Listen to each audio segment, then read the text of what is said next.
Have you ever been in the kitchen, cutting up an onion for dinner, and suddenly your eyes start to sting? Within seconds, you are crying like you just watched a sad movie. It happens to everyone, and it is one of the most common mysteries in the kitchen. But why does a simple vegetable have the power to make a grown adult burst into tears? It turns out that onions are not just food, they are actually built with a very smart defense system. They do not want to be eaten, so they fight back using chemistry. Today on Behind the Basics, we are peeling back the layers to find out the real science behind those kitchen tears.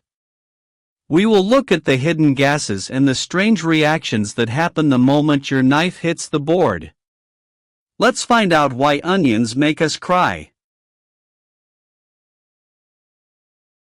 To understand why onions make us cry, we first have to look at how they grow. Onions grow underground, which makes them a very tasty snack for animals like moles or insects. Because they cannot run away or bite, they had to develop a different way to protect themselves from being eaten. This is where their chemical defense system comes in.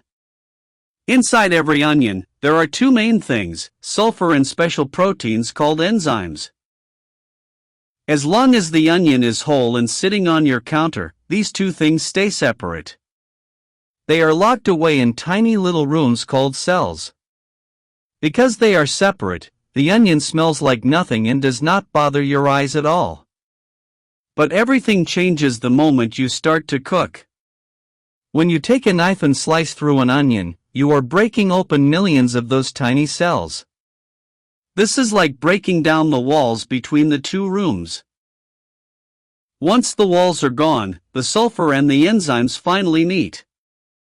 They mix together and start a very fast chemical reaction. This reaction creates a brand new substance that did not exist before you started cutting. This new chemical is actually a gas. Because it is a gas, it does not stay on the cutting board. Instead, it floats up into the air and travels toward your face.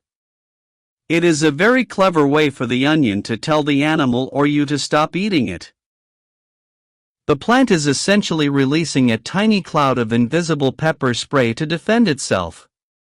This process is very fast and happens in just a few seconds. This is the first step in the chain reaction that leads to your tears. It is all about survival for the small plant. Once the gas is in the air, things get even more interesting. The specific gas created is called syn-propanethiol oxide. You do not need to remember that big name, but you do need to know what it does when it reaches your eyes. Your eyes are naturally very wet.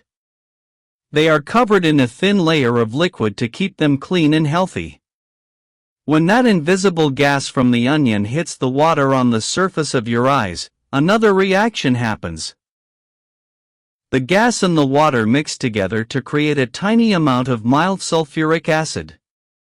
Yes, you heard that right, actual acid is forming right on the surface of your eyeball. While it is a very small amount, it is more than enough to cause a lot of trouble. Your eyes are full of tiny nerves that are very sensitive to anything that should not be there. As soon as these nerves feel the sting of the acid, they send an emergency signal to your brain. Your brain thinks your eye is under attack by something dangerous. To save your vision, the brain sends a command to your tear glands to start working at full speed. This is why you start to cry.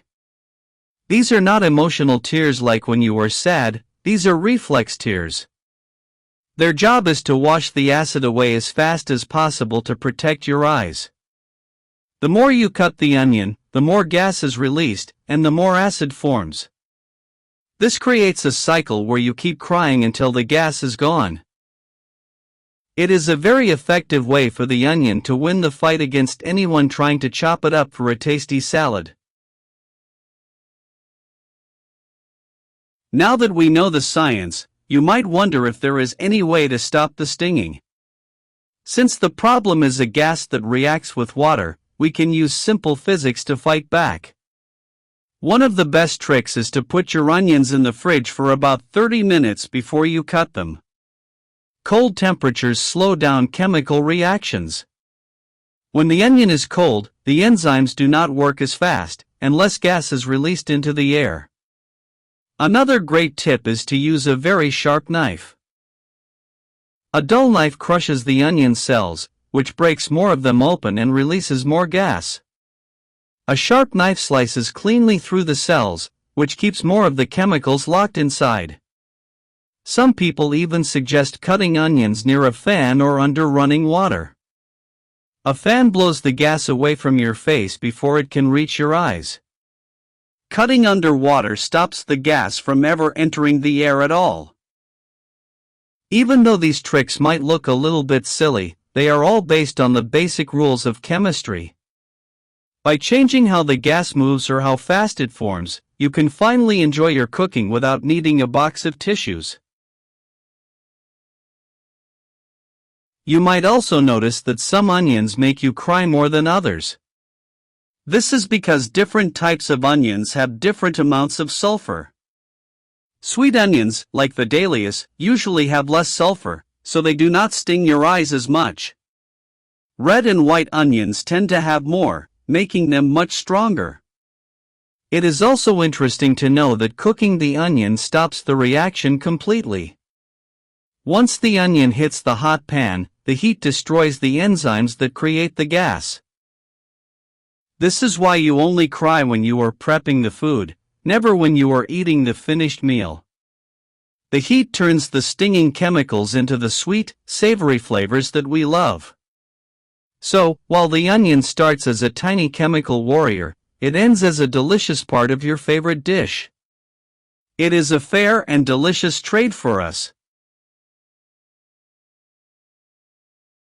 The next time you are crying over a cutting board, just remember that you are experiencing a tiny war between a plant and a human. The onion is just trying to protect itself with a bit of clever chemistry. If you like this simple breakdown, please hit the like button and subscribe to Behind the Basics for more. We love turning everyday mysteries into simple science. Thanks for watching, and see you in the next one.